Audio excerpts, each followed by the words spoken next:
Hi, this is Rachelle with Scrapcraftastic, and I'm back to do another Halloween spread in my micro daily. Here I am taping the pages together like I normally do. I am using the Bristol paper, so it's pretty heavyweight. I'm using the ink from Tim Holtz,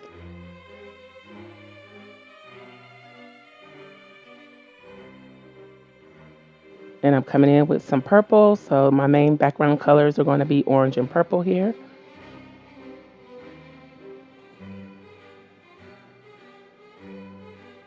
And I'm going to cut a few strips of paper off of this white cardstock. And I'm going to cut them different sizes. So I have a 1.5 inch, 1 inch, and I'm going to do a 2 inch. And I'm going to use these in this tag punch from Hobby Lobby. I've had it for a little while. I just don't use it much. But I need to keep the circle area intact, so I'm taping that with a piece of washi tape. And then I'm just going to trim it down a little bit. And voila. So I'm going to continue doing this with these other sizes and other pieces. Again, saving that punched out hole with the piece of washi tape, holding it in place. And the larger width that you go with this tag punch, you get a different design at the top of the tag. So, and when I initially got this punch, I always thought that the shape of the top of the tag looked like a tombstone. So this shape works great for this graveyard Halloween spread.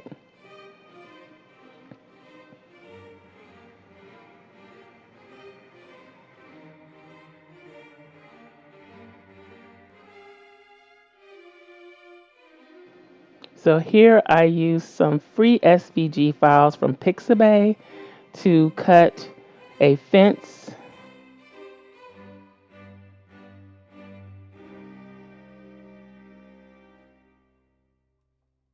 And I'm actually laying this down a little bit crooked.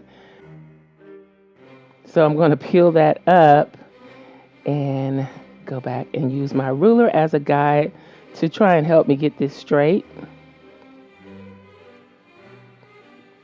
And that's a little tip if you're having issues with laying down your stickers straight, get yourself a guide, especially if you're doing like what I'm doing here and going all the way across the page. The guide is helpful.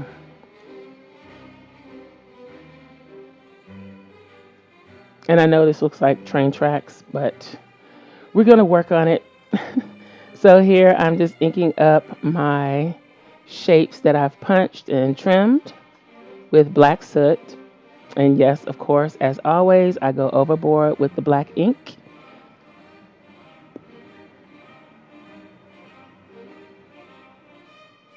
And the problem that I noticed here is the little circle punch at the top of each of these.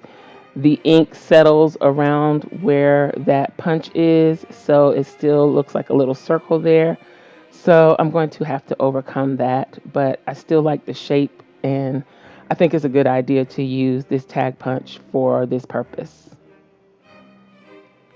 So here I'm going in with the ink under the fence at the bottom of the fence to help that fence blend in with the rest of the spread. I'm also going across the top with the black soot to give me some dark sky.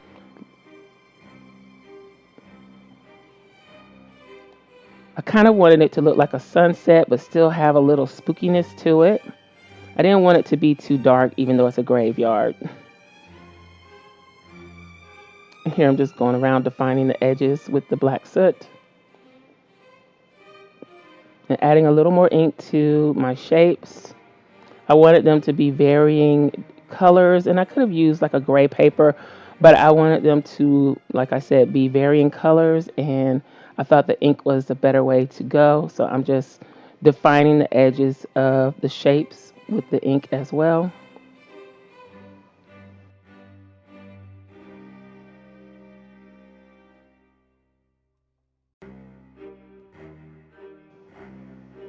And I decided that I needed another shape, so I'm using my envelope punch board to punch out a tombstone shape.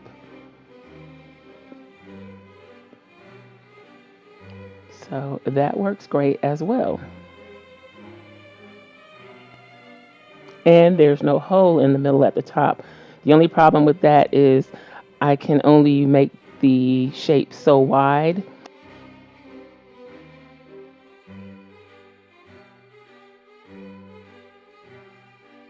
Here I made a mistake and got some black soot on the orange. Luckily, this distress oxide will cover, and it actually covered it up. So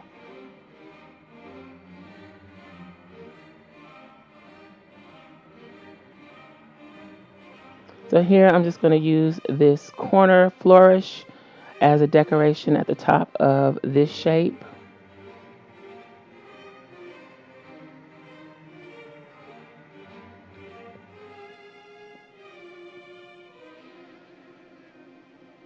And I'm going to try and use this stencil to add like a stoned crackle look to this shape.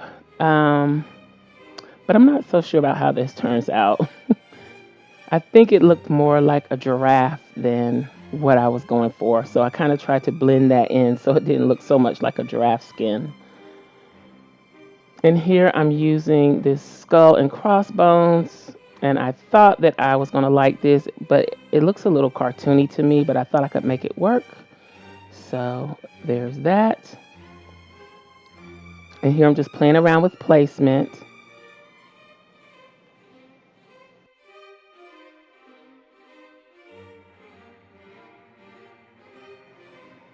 And this is a tree that I got from Pixabay, and it's very detailed and fine as far as the branches, so it was a little difficult to get off of the sticker paper backing because of the fine branches.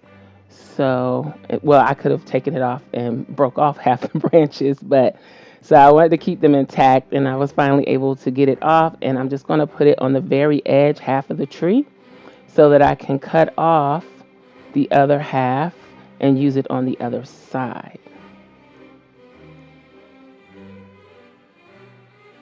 So I started down low, but then I decided I didn't like the way that looked, so I'm going to take it up and move it up higher, and then I have to go back and get the rest of the branches to add to this. And then I need to add some adhesive to the sticker paper because for some reason the sticker paper does not like to stick to heavily inked surfaces. So I have to add a little help for it and add a little glue. And here's another one of the branches. And I'm just going to put that in place. And I'm going back to the original tree and making sure it stays in place and trimming everything up. Adding another piece of the tree.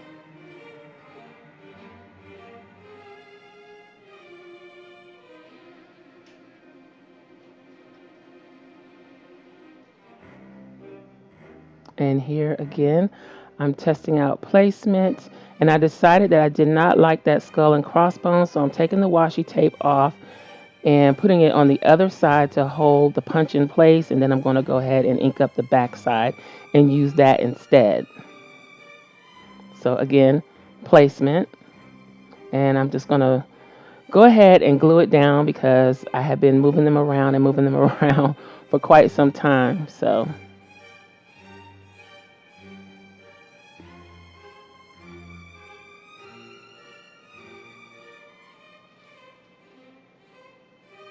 and I'm using the Barely Arts glue. Again, I still really like this glue. It works great. The nozzle does not get clogged because of the pin that I have that goes in it. So I'm really enjoying this glue. And here I'm just cutting off the excess from the tombstones.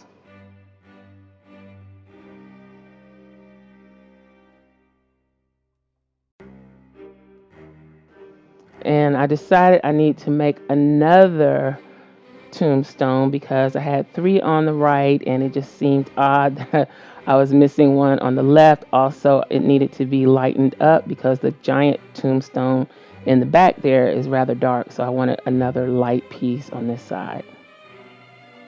So I used the envelope punch board again to punch the top shape out. And here I'm going in with my Arteza real brush pens and adding shadows to the tombstones.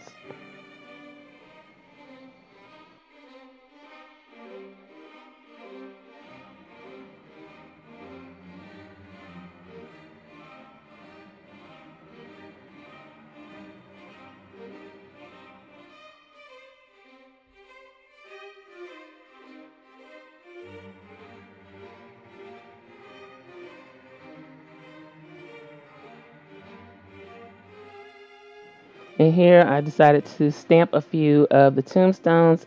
So I'm using this ink stamp.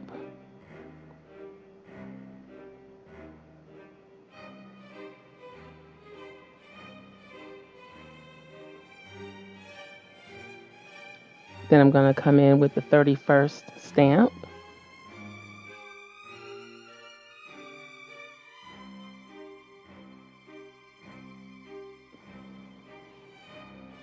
And finally, I'm going to do a spider.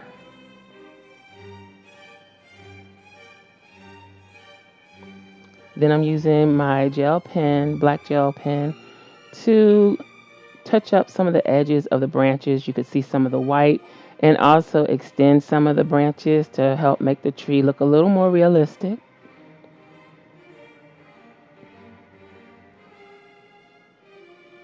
And I'm taking my white gel pen to add some highlights to the tombstones. Even though they are not glossy, they still could use a little highlight to separate them from each other and the background.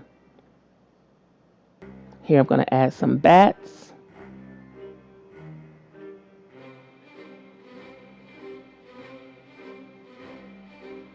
And again, I'm using this woodblock stamp that has some smaller bats on it. So I don't want to stamp the whole design. I just want one of the small bats from it. And so I tried to put ink only on that bat.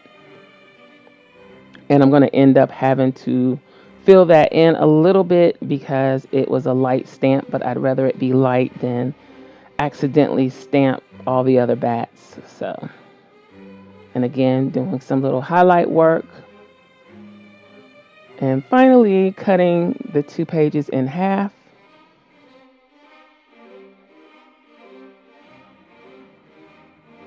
And here I had to touch up the fence. Like I mentioned, the sticker paper does not like to stick to the ink. So I'm adding a little glue to help it stick. And I'm going to go ahead and ink where I just cut the 2 pages apart.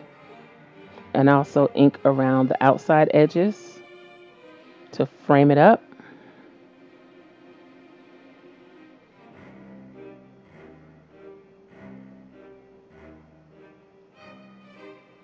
And here I thought the other tombstones needed something else, or the graveyard needed something else. So I'm thinking of putting the skull on this post, but I didn't like that. So I decided to go ahead and just put him on the tombstone. And I added a little ink to help him blend in a little better. And here I am using a little white paint and water to go in and add faux snow or sprinkles.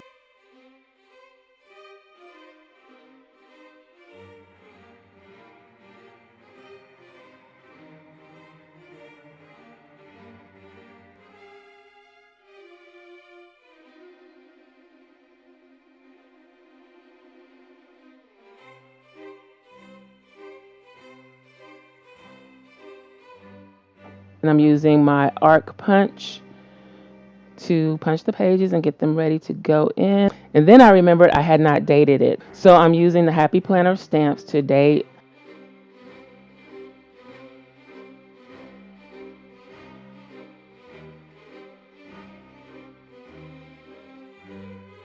So I'm popping these into the notebook.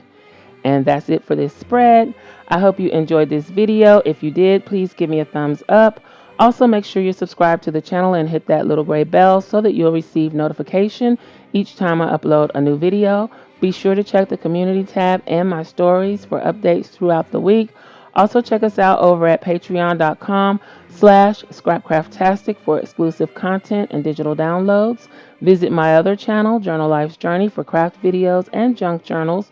You can find me across social media at Scrapcraftastic. Visit my website and shop at scrapcraftastic.com.